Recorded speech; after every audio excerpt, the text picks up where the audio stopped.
وَلَقَدْ يَسَّرْنَا الْقُرْآنَ لِلذِّكْرِ فَهَلْ مِن مُّدَّكِرٍ۔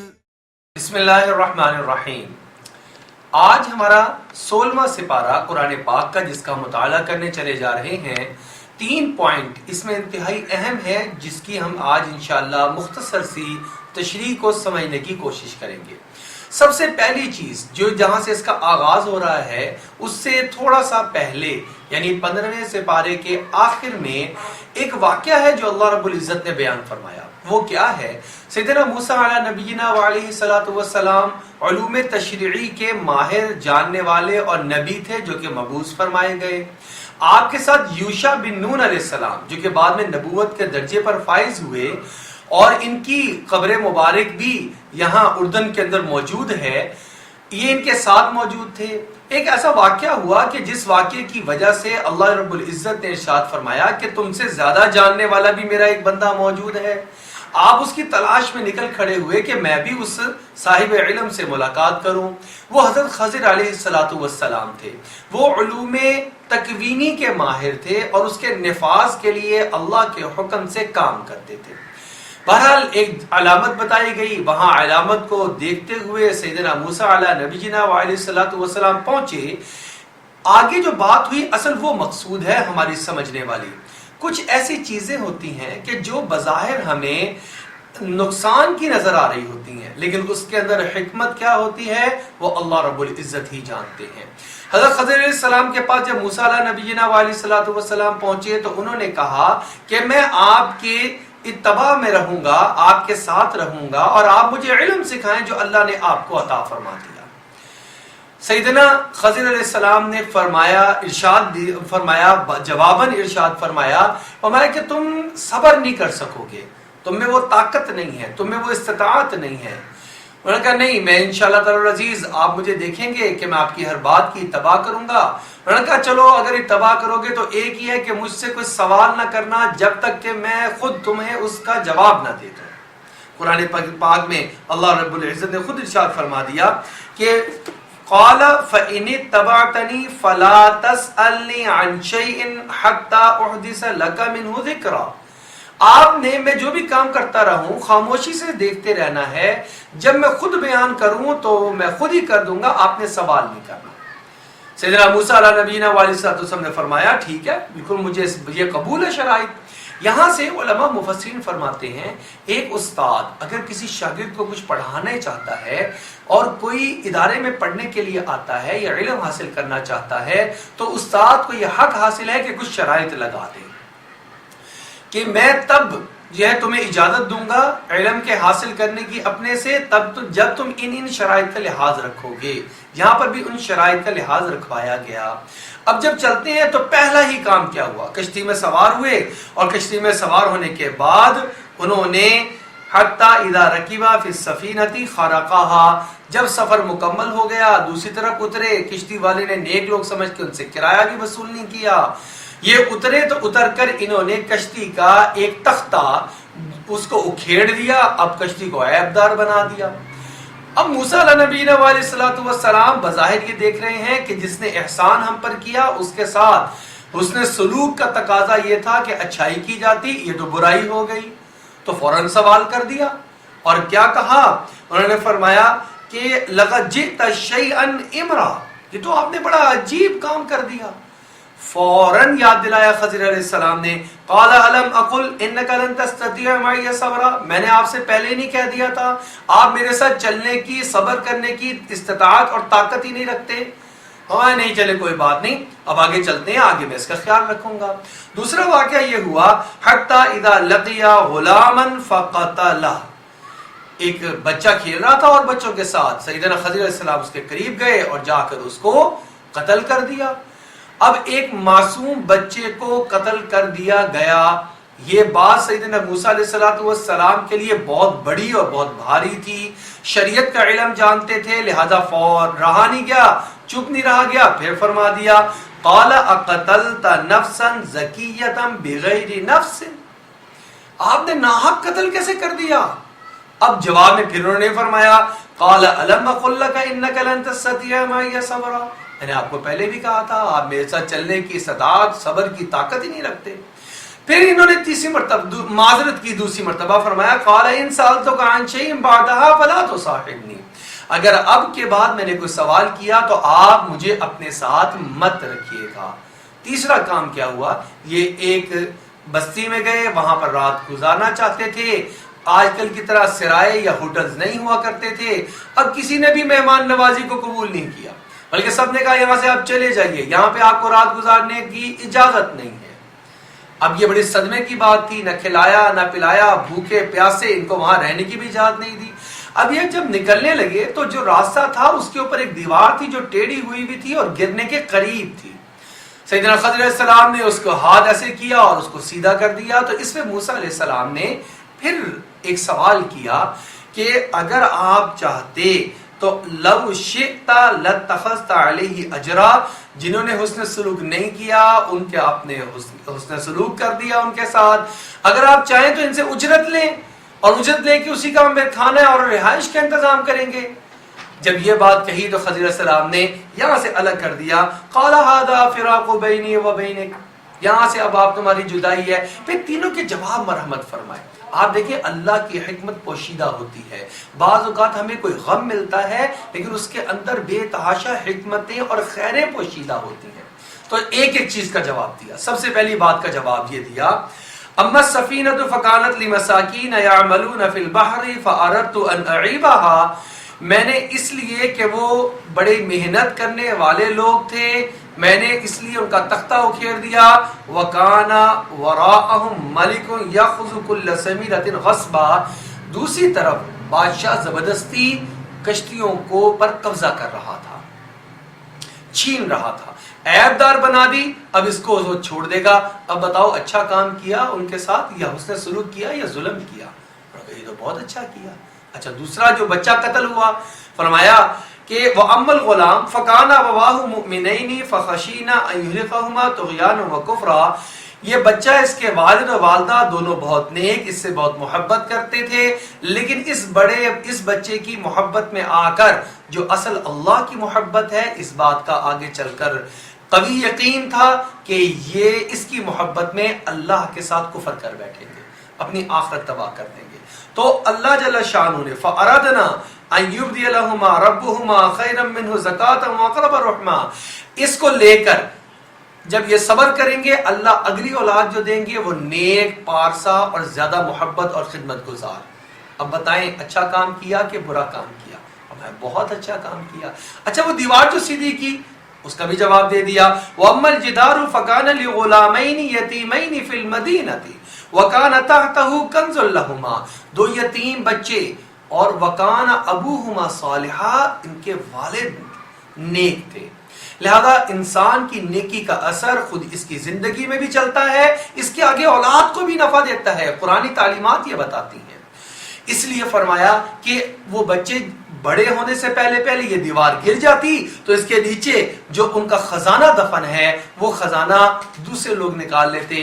یہ دیوار دوبارہ سیدھی کر دی, یہ 8-10 سال اور وقت نکال جائے گی, بچے بالغ اور بڑے ہو جائیں گے, تب یہ دیوار گرے گی تو نیچے خزانہ ان کے کام آ جائے گا. دوسری جو اہم ترین چیز اس سپارے کے اندر بیان فرمائی گئی ہے وہ ذوالقرنین کا واقعہ ہے. جیسے کہ میں نے پہلے عرض کیا تھا کہ مشرکین مکہ نے اہل کتاب یہود و نصارہ سے مشورہ کیا کہ ہم کیا سوالات کریں جس سے پتہ چل جائے کہ یہ نبی آخر الزماں ہی ہیں, محمد مصطفیٰ صلی اللہ علیہ وسلم. چنانچہ انہوں نے 3 سوالات کے بارے میں کہا. ایک تو اصحاب کہف کا واقعہ بیان فرما دیجئے, دوسرا ذوالقرنین کون تھا, تیسرا روح کیا ہے. تو ذوالقرنین کا یہاں پر مختصر واقعہ بیان کیا گیا. ذوالقرنین کے معانی 2 قرن والا, اس میں بہت سارے اس کے معنی بیان فرمائے گئے. سب سے بہترین یہ ہے چونکہ مشرق اور مغرب میں گیا تو 2 الگ الگ سمت اور 2 الگ جہاد تھیں, لہذا ان کو ذوالقرنین کے نام سے پکارا جاتا ہے. انہوں نے فتوحات کی, اللہ جل شانہ نے ان کو پوری دنیا کی بادشاہت دی تھی. اور روایات کا مطالعہ کرنے سے ہمیں معلوم ہوتا ہے کہ اللہ رب العزت نے اس کائنات کی پوری کی بادشاہت 4 لوگوں کو عطا فرمائی ہے, جن میں سے 2 اللہ کو ماننے والے مسلمان تھے اور 2 نہ ماننے والے کافر تھے. انہی میں سے ماننے والوں میں سے ایک یہ ذوالقرنین بھی ہیں. اور نہ ماننے والوں میں نمرود بھی ہے اور بخت نصر بھی ہے۔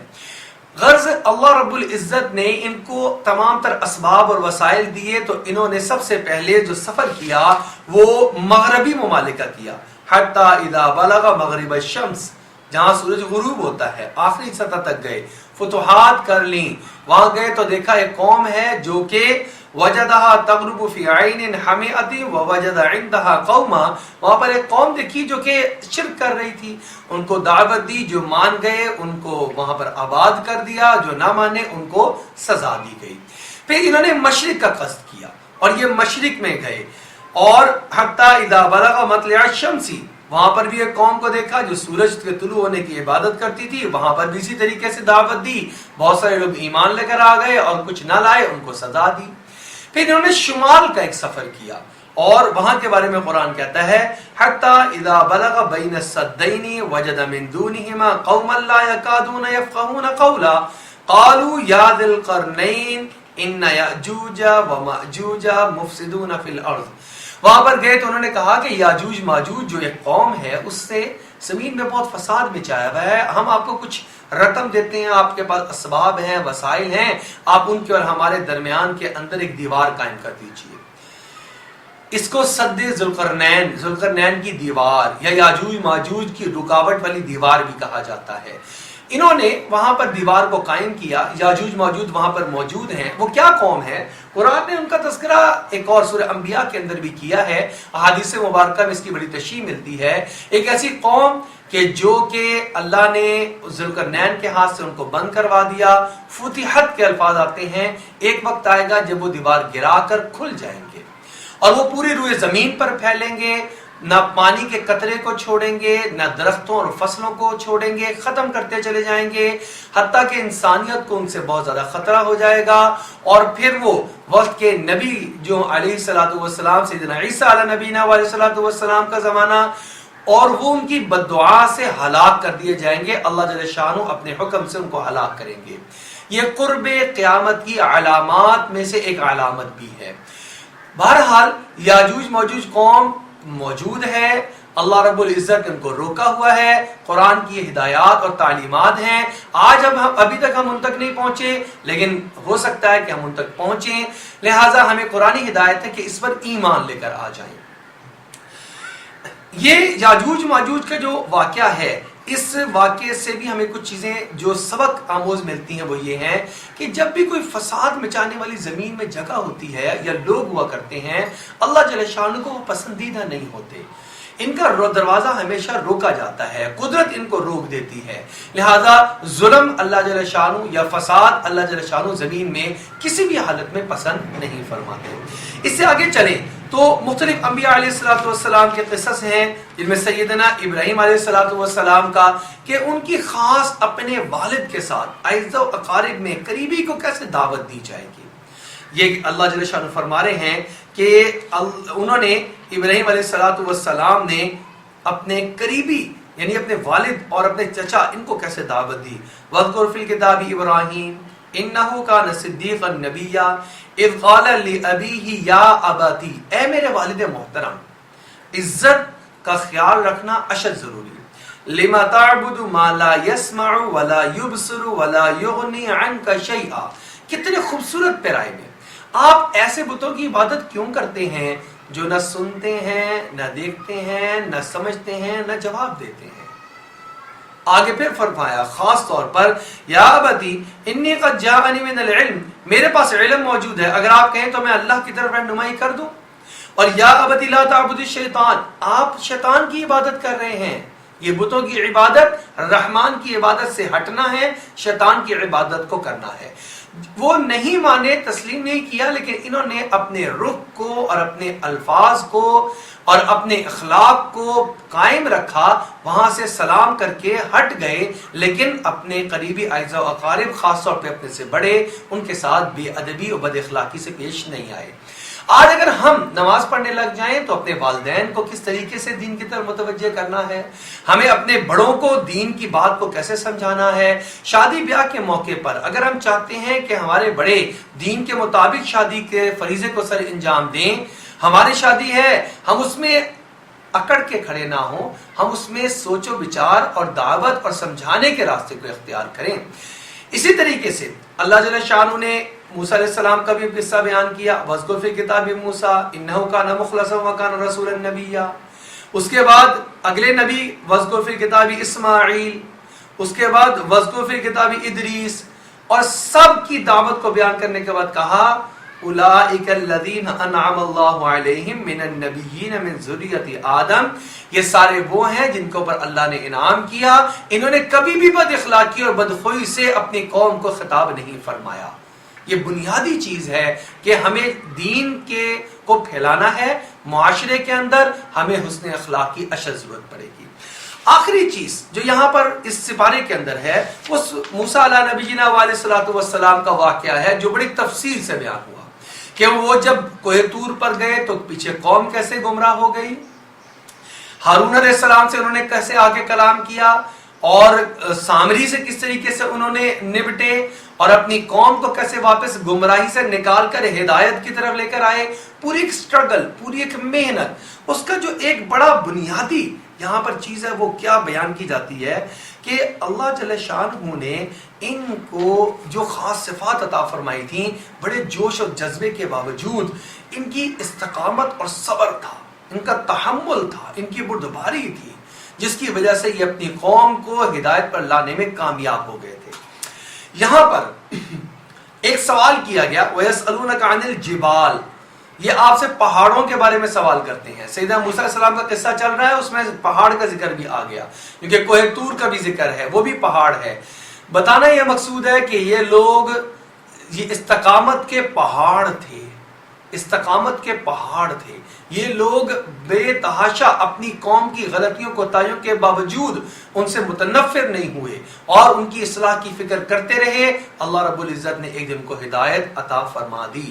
اللہ جل شانہ سے دعا ہے اللہ رب العزت ہمیں بھی قرآن پاک کو سیکھنے، سمجھنے، اس کے مطابق عمل پیرا ہونے کی توفیق عطا فرما دے۔